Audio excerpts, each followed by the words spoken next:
ఏం చూస్తున్నావు?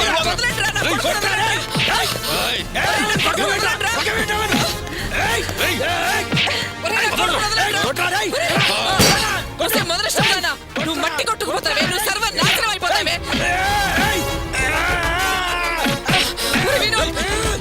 నా కొడుకు వదలండ్రా, వదలండ్రా, దున్నపోతులా ఉన్నాడు, వదలండ్రా. నా కొడుకు వదలండ్రా, వదలండ్రా.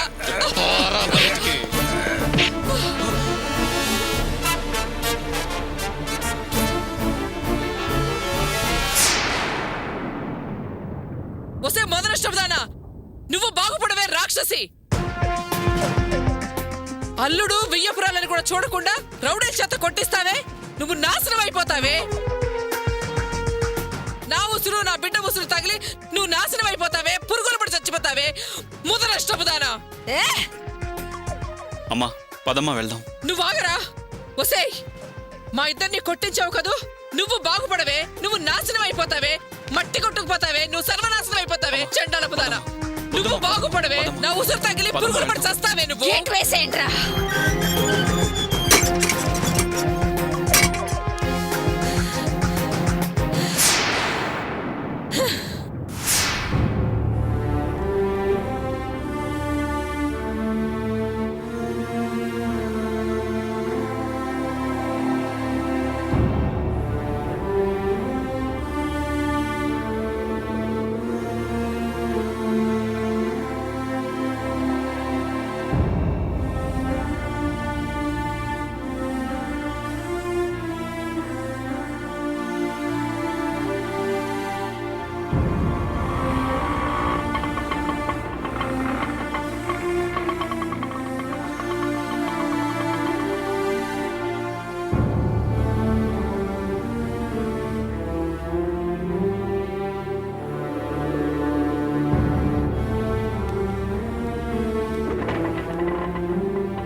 ఏంటండి షర్టిలో నలిగిపోయిందేంటి? ఆ కన్నేంటండి ఎర్రగా ఉంది? ఏయ్, మేమిద్దరం బతికొచ్చినందుకు సంతోషించవే, నలిగింది ఎర్రబడింది అని అడుగుతావే. ఏంటి వరలక్ష్మి, ఏంటి నువ్వు మాట్లాడేది? నా కూతురు జీవితం నాశనం చేయాలని చూడడం న్యాయమా అని అడగడానికి వెళితే, నేనొక వియ్యపురాలని కూడా చూడకుండా, వీడొక అల్లుడని కూడా చూడకుండా ఆవిడ గారు దున్నపోతులాంటి రౌడీల్ని పెట్టి కొట్టించిందండి. ఏంటత్తయ్యా, మా అమ్మ మనుషులు పెట్టి కొట్టించిందా? కొట్టించింది అని చెప్తే కొట్టించిందా అని దీర్ఘం తీస్తావేంటి? అది అసలు ఆడదా గాడిదా? ఒట్టి పొజారు మనిషి, పెద్ద గూండాలాగా రౌడీల్ని మెయింటైన్ చేస్తోంది రాక్షసి. మిమ్మల్ని మనుషులు పెట్టి కొట్టించేంత దయిందా? పదండి అత్తయ్య, వెంటనే పోలీస్ కంప్లైంట్ ఇద్దాం. ఆగవే, ఓ పెద్ద తెలివిగల దాన్ని అనుకుంటున్నావా?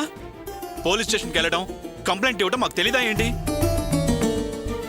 అల్లుడిని కొట్టించిన అత్త, చావు దెబ్బతిన్న అల్లుడు అని పేపర్లో వస్తే చూడాలనుందా? అలాంటి అవమానం నాకు అవసరం లేదు. నోరు ముయ్. రై, అవమానం జరిగిందని ఇప్పుడు అనుకున్న ప్రయోజనం ఏముందిరా? మీ అమ్మ రారా అనగానే డూడు బసవనలాగా తలాడించుకుంటూ వెళ్ళావు కదా. అప్పుడు ఆ తలకాయలో బుర్ర పని చేయలేదా? ఇలాంటి తలవంపులు వస్తాయని తెలియదా? నే పిలవగానే వస్తే తప్ప? అసలు అక్కడ ఏం జరిగిందో మీకు తెలుసా? తెలుసు. మీరు ఇక్కడి నుంచి వెళ్ళకముందు జరిగిందంతా జయంతి నాతో చెప్పింది. అక్కడికి వెళ్ళిన తర్వాత ఏం జరిగిందో మీరే చెబుతున్నారు. చూడు, మంచి వాళ్ళ దగ్గరికి వెళ్ళి న్యాయం ధర్మం అడిగితే మంచి జరుగుతుంది, ధర్మాన్ని పాటిస్తారు. అంతేగాని దుర్మార్గుల దగ్గరికి వెళ్తే ఇలాగే అన్యాయాలు అవమానాలు జరుగుతాయి. ఆమె గురించి, ఆమె గుణగణాల గురించి అన్నీ తెలిసి ఆ రాక్షసి దగ్గరికి ఎందుకు వెళ్ళారు? అది రెక్కి పెట్టింది. బురదలో రాయేస్తే ఆ బురద చింది మళ్ళీ మన మీదే పడుతుంది. అందుకే దుష్టులకి దూరంగా ఉండాలి అంటారు. ఏంటి నాన్న నీతి వాక్యాలు చెప్తున్నారు?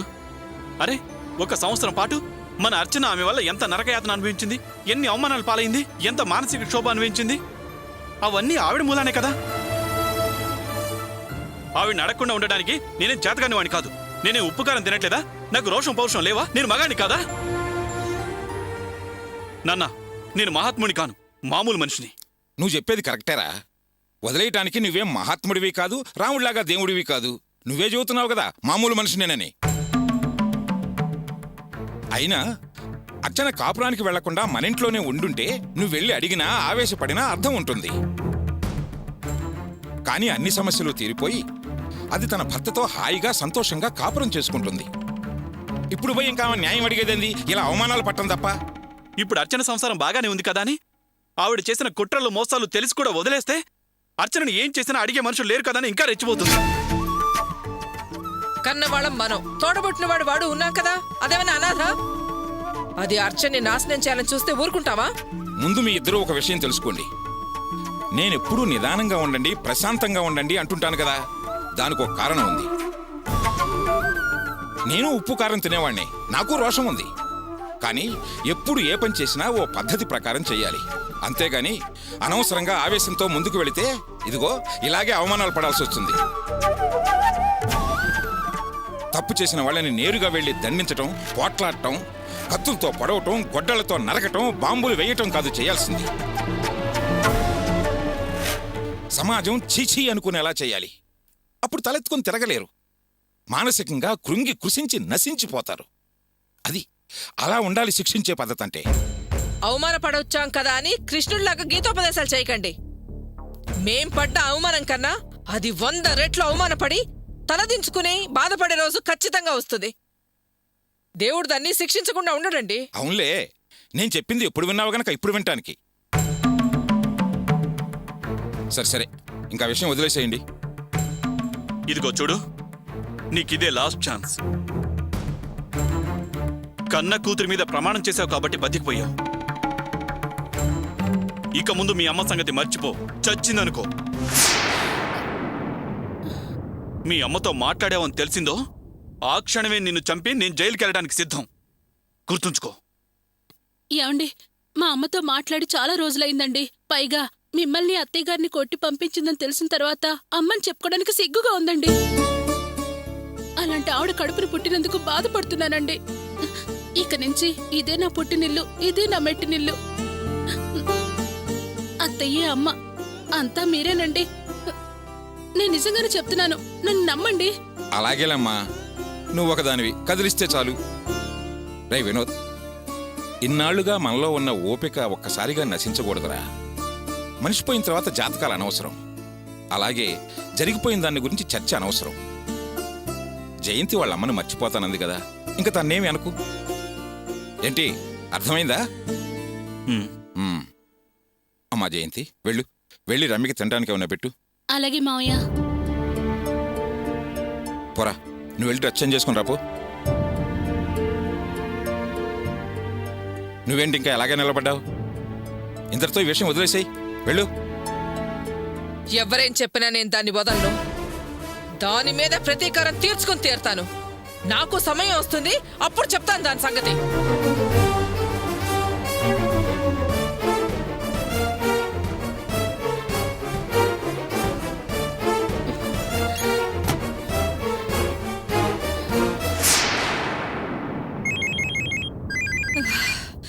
చెప్పు, నీ మొగుడు నీ అత్త ఇంటికొచ్చారా? వచ్చారు, కానీ నీకేమైనా పిచ్చి పట్టిందా? నువ్వు చేస్తున్న పనేంటి? ఏయ్ జయంతి, నేనేం చేసినా నీ మంచి కోసమే చేస్తానే, పిచ్చిదానా. ఏంటి నా మంచి కోరడం? నా మొగుడిని అత్తగారిని కొట్టి పంపించడమా? అది నీ దృష్టిలో మంచి పనా? మా అత్తకు తగిలించావు, సరే, నేనేమీ అనుకోను. కానీ నేను ప్రేమించి పెళ్లి చేసుకున్న నా భర్తని కొట్టి పంపించావు. అది నాకు చాలా బాధగా ఉంది. తట్టుకోవడం నా వల్ల కావట్లేదు. ఏయ్, అర్థం లేకుండా మాట్లాడకే. ఇక్కడ విషయం చేజారిపోయింది. నేను కనుక అలా చేసుండకపోతే నువ్వు నేను కలిసి ఆడిన నాటకాలని వాళ్ళకి డౌట్ వస్తుంది. అప్పుడు నీ మొగుడు నీ అత్త కలిసి నిన్ను బయటికి నెట్టేస్తారు, తెలిసిందా? నీ అత్తను మాత్రమే కొట్టి నీ మొగుడిని ఊరికి వదిలేస్తే మనకి మంచి సంబంధాలున్నాయని మీ అత్తకి అనుమానం వస్తుంది. కానీ నువ్వు ఎప్పుడు ఏం చెప్పినా నమ్మదు. కరెక్టేనమ్మా, నువ్వు చెప్పింది పాయింటే. ఇప్పటికి నీకు బల్బు వెలిగి లైన్లోకి వచ్చావు. ఇప్పుడు నేను వాళ్ళకి నీకు పరాయి దాన్ని, దుర్మార్గురాల్ని, ఏమీ కాని దాన్ని. ఇలాగే ఉండని. వాళ్ళకి నీ మీద ఎటువంటి అనుమానం రాకుండా నేను నమ్మేటట్టు నటించు. నీ బ్రతుకు నువ్వే కాపాడుకోవే. సరేనమ్మా, ప్రస్తుతం ఏ సమస్య లేదు, ఎలాగోలాగ మేనేజ్ చేశాను. సరే, నేను తర్వాత ఫోన్ చేస్తాను. సరే, ఉంటానమ్మా.